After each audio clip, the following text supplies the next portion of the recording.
Welcome back to service notes. Board part number is this. So after service,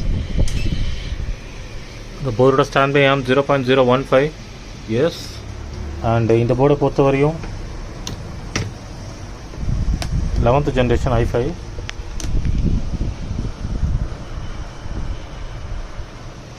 5 volt வந்துரும், but 3 volt வராது, which means after pressing power button you will get 3.3 volt.